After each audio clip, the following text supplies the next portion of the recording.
DVD review, episode 5. In this episode, we're doing Friday the 13th, the final chapter. Though it's not really the final chapter.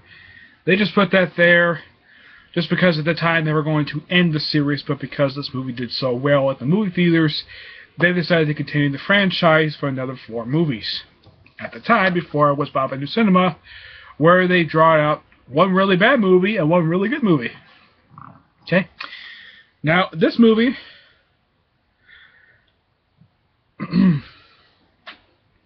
like previous movies, this one basically did a montage of using stock footage for the first 3 movies, because at the time this was going to be the last one, so they decided to have like stock footage from the first 3 movies, and they wrapped it into one big montage over the course of the first 3 minutes of the movie. I'd say it took about 3 minutes to do, but it was an okay idea to do at the time because it was going to be the final movie. Okay? Now, the movie actually does finally begin, where it begins the next day right after the events of the previous movie. And this is something quite unusual. They actually go back to the location from the previous movie. Though it's a hectic scene.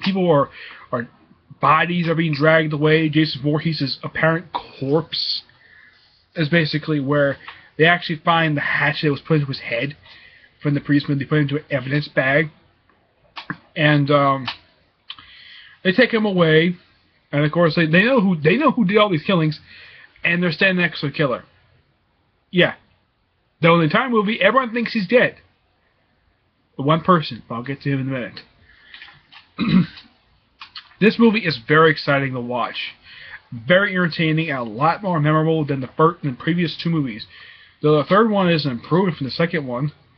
It's not as good as the first one, but it's better than the second one. This one is better than both. This is just as good as the first movie, because it actually gave us more deaths. It actually gave us almost 13 kills in this movie. I mean, the first kill in the movie is pretty much in a morgue. Yeah, first time ever the actual morgue in the movie. And the first guy that gets killed off is the most obnoxious character they've ever written to the series at this point. A guy called Axel. And he's trying to have sex with his nurse girlfriend. Okay, and of course he's eating a sandwich. He puts a sandwich on Voorhees' feet. Even though at the time he's supposed to be dead. 1 second. Excuse me.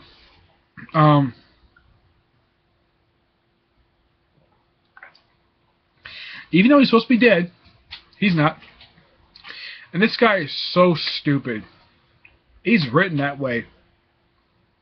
Yeah, because of his attitude. I'm glad the fact he got killed off first. Because if I want someone to die, I want to be him. And once again, the sheriff is a complete idiot to think that the whole entire events of the previous 2 movies, the whole entire killings, he thinks is over. Nope. Once again, the sheriff is written like a complete idiot. Yes, how typically sometimes so law enforcement is written this franchise. Well, they're written like complete idiots. Though in Halloween they did this a lot better, where the sheriff is not a complete idiot. He's actually very smart. And he actually listens to people instead of just blaming things on other people. Okay? Now, when it gets to the 6th movie, that's where a lot of hate is going to get into that movie. But of course, this is... and of course, once again, for the 3rd movie in a row, Jason Voorhees is put by a different guy underneath the mask. This trend will continue until after movie 7, when they started doing this thing where Kane Hodder, the most famous person to wear the mask, where he plays him for 4 straight movies. This isn't happening yet. Once again, he's played by a stuntman. Though, from what I can tell, he's actually a bit older. He looks a bit older, even with the makeup. He looks a bit older than the previous 2 guys who played him. Excuse me. So basically, Axel isn't. He's told, but basically he's apparently having sex with his nurse after they finish going through the news, which they talk about in the previous movie. And then they have sex. Of course, he's a pervert, basically. Walker's excess thing with these women, where, of course, it's the 80s. They just rub their butts against each other. I'm like, okay. This is unusual for a guy who works in a morgue. And because of the fact because Voorhees' hand falls out. And this happens twice in the movie. This also happens when the body is retrieved. He just put the hand back. She says, Axel, put the guy in the icebox. And he does. But he forgets to latch the door. The door is not shut. He doesn't close all the way. I'm like, you need to close that a lot better. I mean, I can understand the fact you're obnoxious. And the fact you want to sleep with this nurse.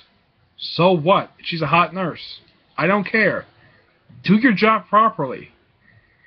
I don't understand why the heck they've written this guy like a complete idiot. I mean, this guy he doesn't close an icebox properly, and then Voorhees just crawls right out. They don't see how he gets out of the icebox. I'm wondering how he gets out. Though this is they put the thing in legs first, and somehow he must have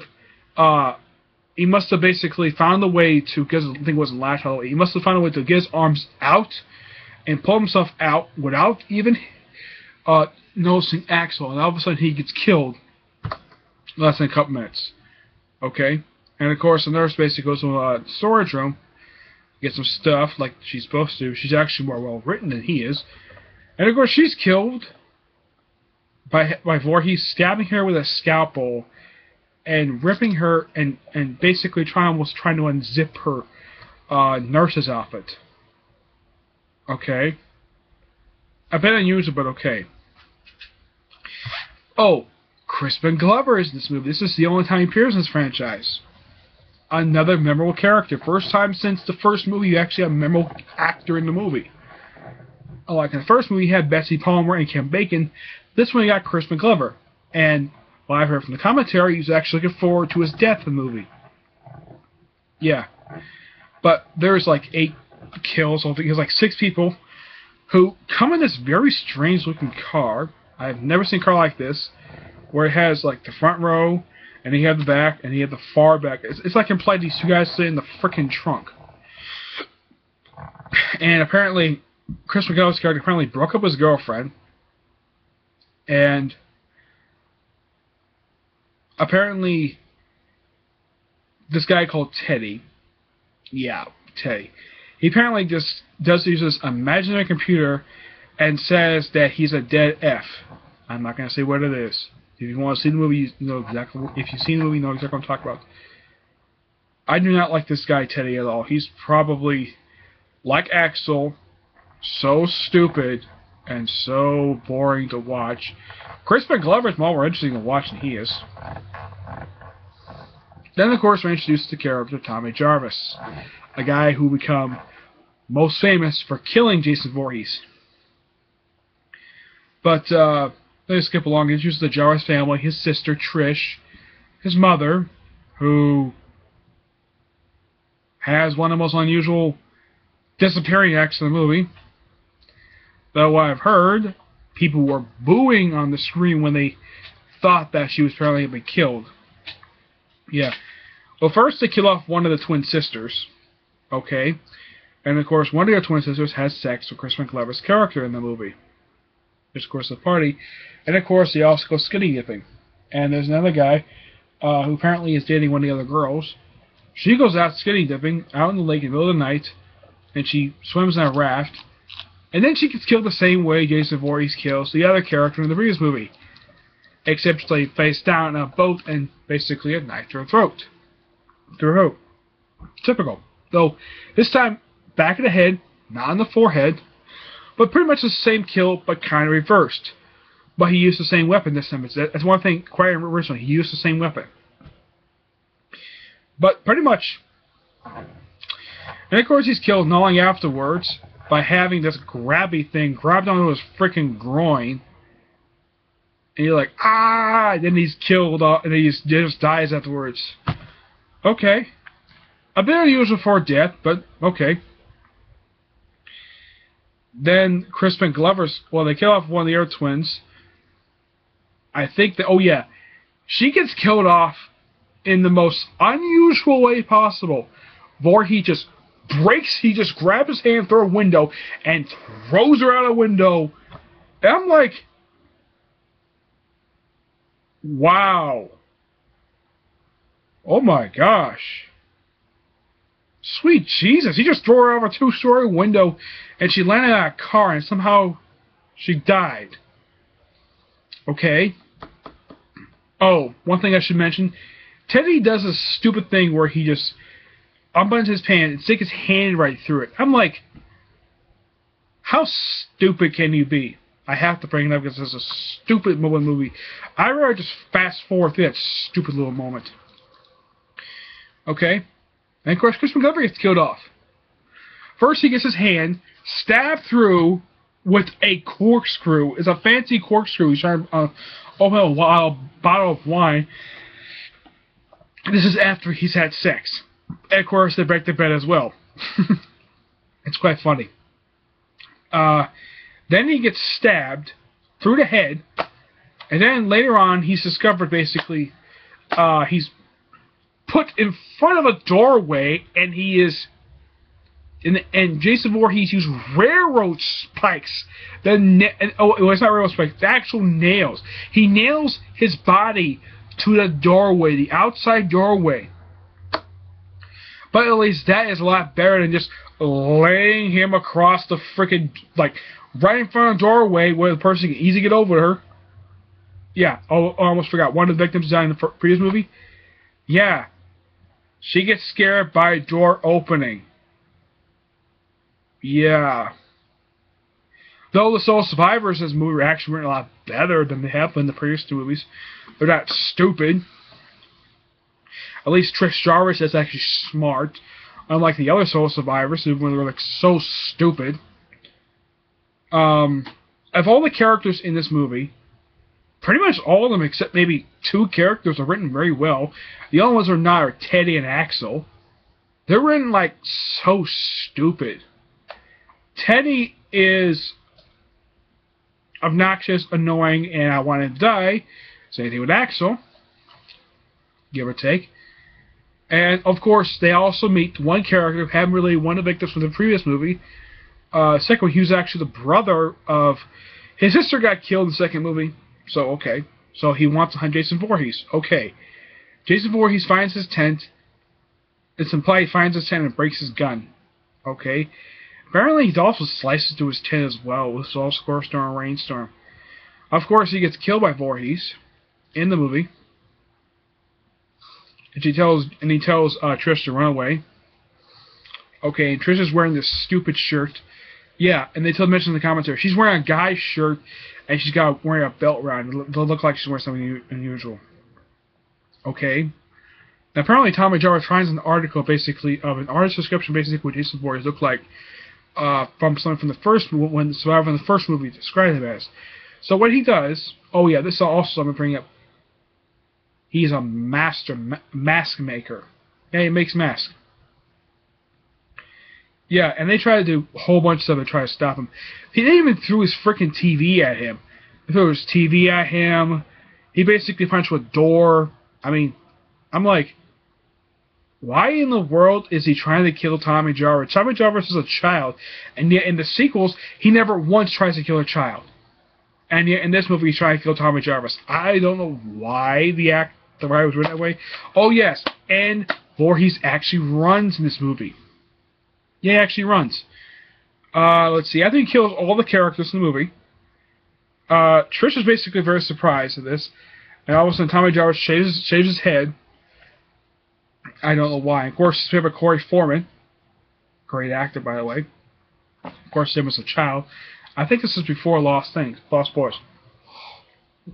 Yeah. So, then he decides to... And of course, Trish knocks off his mask. He's still got the cut in his head from the previous movie. Yeah, he's still got that. He looks so disgusting. And then Tommy kills him.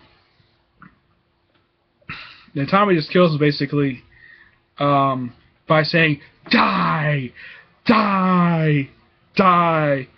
Though I found out that he's actually in sandbags. Basically, he's actually in sandbags, not the actual guy who's playing Voorhees.